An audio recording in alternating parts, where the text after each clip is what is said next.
극동방송과 함께하는 성경 읽기 프로젝트 성경이 읽어지네.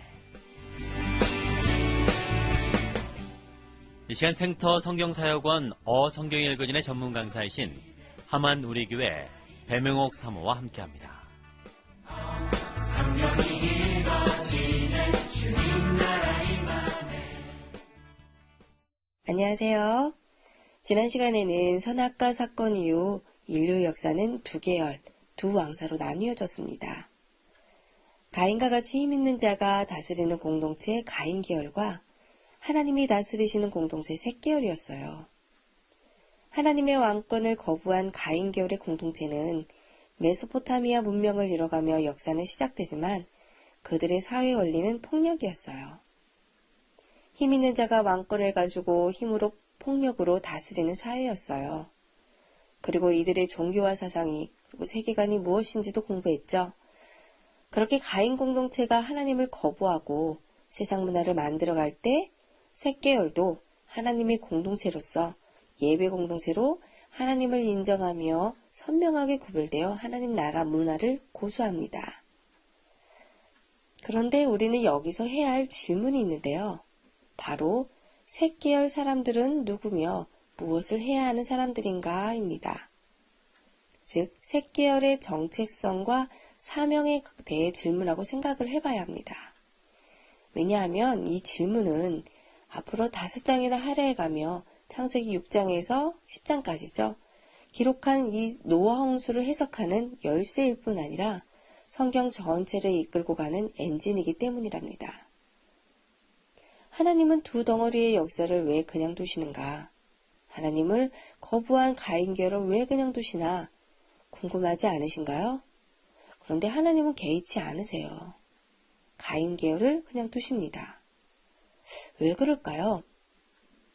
그건 하나님의 왕권을 인정해주는 셋 계열이기 때문에 기다려주는 거예요. 그런데 그러다가 노아 홍수로 두 계열이 모두 와장창 깨지게 되는 거죠. 하나님의 왕권을 인정했던 셋 계열까지도 심판을 받은 거예요. 도대체 이것이 어떻게 된 것인지 이번 주에 이 노아 홍수에 대해 공부할 것입니다. 그런데 이 문제를 풀기 위해서 먼저 해야 할 일이 있어요. 족보를 볼 줄 알아야 합니다. 즉 족보용법을 공부해야 돼요. 무작정 이름이 그냥 나열된 게 아니거든요. 족보하면 어렵고 지루하다는 생각이 먼저 떠오르실 거예요. 익숙하지도 않고 발음하기도 힘든 이름들로 길게 나열되어 있는 족보가 나오면 지루하여 대충 읽거나 건너뛰고 싶은 충동으로 곤란해지죠. 그런데 성경에 쓰인 족보에 대해 조금만 알아도 이 족보가 그렇게 어렵지도 지루하지도 않답니다. 즉 족보용법을 조금만 알아도 족보가 다시 보이고 어렵지 않아요.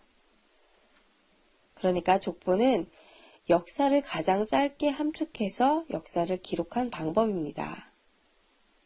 왜 족보가 성경의 역사 기록 방법일까요? 그건 역사가 너무 길기 때문에 족보 형식으로 기록한 거예요.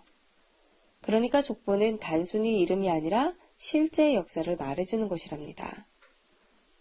여러분, 성경을 읽다가 족보가 나오면 이제 귀찮아하지 마시고 이제부터는 반가워하시기 바랍니다. 왜냐하면 성경이 이야기가 흘러가다가 족보를 등장시킬 때는 전환점이 왔다는 신호예요. 지금까지 해왔던 이야기에서 뭔가 전환점을 맞아 다시 새롭게 시작한다는 것입니다. 지금까지의 이야기의 주인공이 바뀌어 이야기가 전환된다는 거예요. 그러니까 족보를 볼 때 첫사람과 끝사람을 주목하면 됩니다.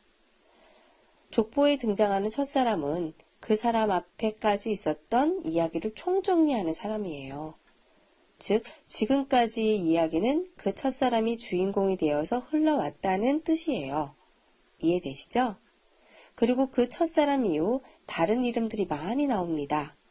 그러나 그 사람들은 지금 다루려고 하는 성경의 주제와 깊이 연관되지는 않은 사람들이에요. 다만 실제로 시간을 따라 흘러가며 나타난 인물로 사실로서의 기록을 드러낼 뿐입니다. 그러다가 족보가 찾아내는 사람이 있어요. 바로 맨 끝에 나타나는 사람인데 족보가 끝 주인공을 찾아내는 이유가 있습니다. 이제부터 이 끝사람이 주인공이 되어 중대한 이야기가 시작된다는 거예요. 그래서 성경은 앞으로 그 이야기로 방향을 전환하겠다고 하는 겁니다. 성경 전체의 흐름 속에서 이 사람은 핵심 인물이 된다는 거예요.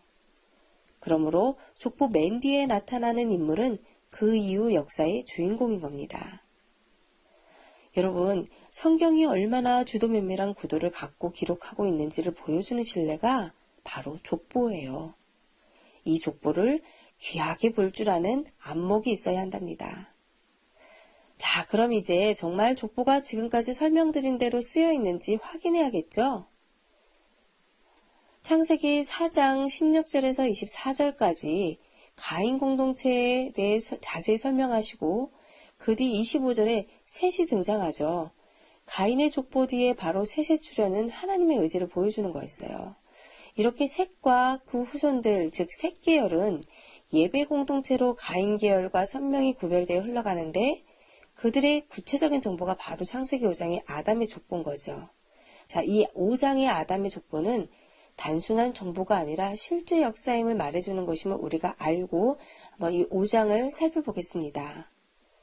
여러분 옆에 성경책이 있으시다면 바로 지금 5장을 펴시고 같이 확인하면 더 이해가 빠르실 거예요. 자, 족보용법 배운 대로 정해 볼게요. 5장 맨 앞에는 어떤 말씀으로 시작되죠? 네, 1, 2절은 창조부터 다시 다루죠? 1, 2절입니다. 이것은 아담의 계보를 적은 책이니라. 하나님이 사람을 창조하실 때 하나님의 모양대로 지으시되 남자와 여자를 창조하셨고 그들이 창조되던 날에 하나님이 그들에게 복을 주시고 그들의 이름을 사람이라 일컬으셨더라. 지금까지 해왔던 이야기를 즉 창세기 1장에서 4장을 1, 2절로 총정리한 거예요. 그럼 3절을 보세요. 자, 누구로 시작하죠? 네, 아담입니다. 아담이 130세에 셋을 낳았다고 해요. 자, 맨 처음 사람은 아담이에요. 앞에서 설명드렸죠? 맨 앞 사람은 무엇을 뜻한다고요? 네, 맨 처음 사람이 지금까지의 주인공이었다는 거예요. 자, 창세기 1장에서 4장까지의 주인공이 아담으로 이야기가 흘러왔다는 거죠. 자, 그런데 여기서 주목할 것이 있습니다. 아담이 누굴 낳았다고 했죠? 가인도 아벨도 아닌 셋을 낳았다고 말해요. 즉 아담을 잇는 족장은 셋인 겁니다. 즉 가인의 역사는 끊어내는 거예요. 이것은 무엇을 의미하는 걸까요?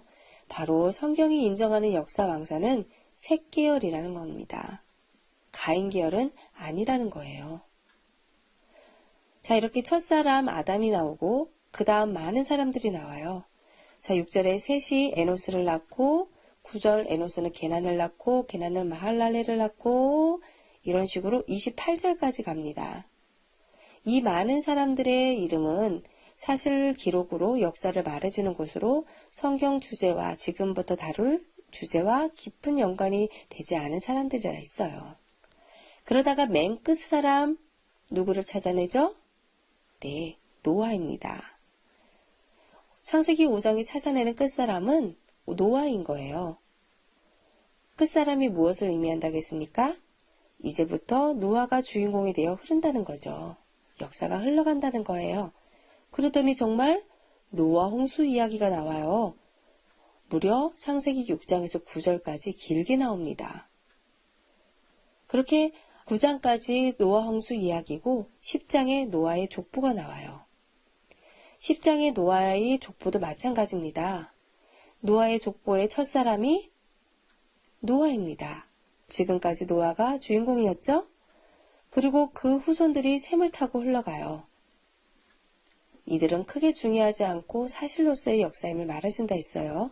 그러다가 11장으로 이어져 맨 뒤에 족보가 찾아내는 사람은 누굴까요? 성경이 누굴 찾아내는 걸까요? 누구여만 할까요?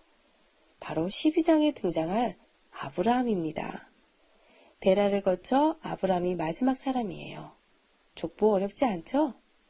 다시 창세기 5장으로 돌아갈게요. 창세기 5장은 아담의 족보, 즉 셋계열인 예배 공동체였습니다. 그런데 6장부터 노아 홍수 이야기예요. 심상치 않습니다. 5장 족보 이후에 왜 노아 홍수 이야기인가?